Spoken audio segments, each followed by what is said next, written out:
దేశంలో జరుగుతున్న 4 రాష్ట్రాల ఎన్నికలు, ఒక కేంద్రపాలిత ప్రాంత ఎన్నికల్లో నాలుగింటిలో బీజేపీని లెక్కించడానికి వీల్లేదు. అది కేరళ అండ్ తమిళనాడు అని చెప్పి విశ్లేషకులు బహిర్గతం చేస్తూ ఉన్నారు. కానీ ఇప్పుడు పరిస్థితులు తారుమారు అవుతూ ఉన్నట్టుగా కనిపిస్తూ ఉన్నది.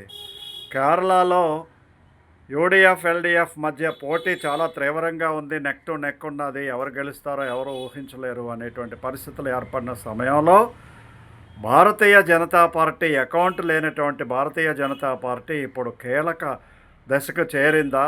వాళ్ళకు వచ్చేటువంటి సింగిల్ డిజిట్ నెంబర్ లేదా కొద్దిపాటి సీట్లు కేరళ గవర్నమెంటు ఏర్పాటు చేయడంలో కీలకం కాబోతున్నాయా? ఎల్డీఎఫ్, యూడీఎఫ్ రెండూ కూడా భారతీయ జనతా పార్టీ ఓటు మీదే ఆధారపడి సీఎం క్యాండిడేట్ ఉంటాడా అనేటువంటి సందేహాలు కలుగుతూ ఉన్నాయి.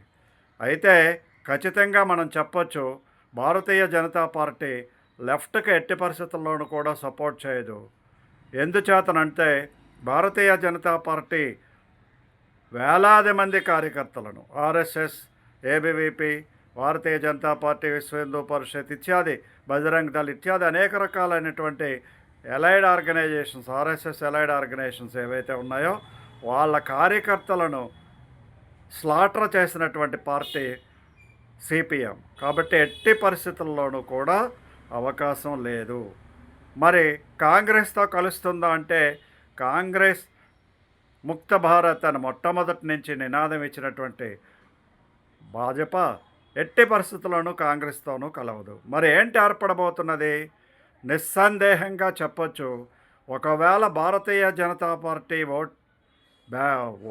వాళ్ళ సీట్ల మీద కనుక ప్రభుత్వం ఏర్పాటు చేయాల్సి వస్తే తప్పనిసరిగా మరొకసారి దేశంలో లాగే మిగతా ప్రాంతంలో లాగే కేరళలో కూడా ఎల్డీఎఫ్, యూడీఎఫ్ ఒకటై ప్రభుత్వాన్ని ఏర్పాటు చేయాల్సినటువంటి దుర్గతి పడుతుంది కేరళ ప్రజలకి. ఇది తథ్యం. కాబట్టి రానున్న రోజుల్లో ఏం జరుగుతుందో వేచి చూడాలి. తప్పనిసరిగా ఎల్డీఎఫ్, యూడీఎఫ్ కేరళ తప్ప మిగతా అన్ని చోట్ల వాళ్ళంతా కలిసి ఉన్నటువంటి పార్టీలే, లైక్ మైండెడ్ పార్టీసే.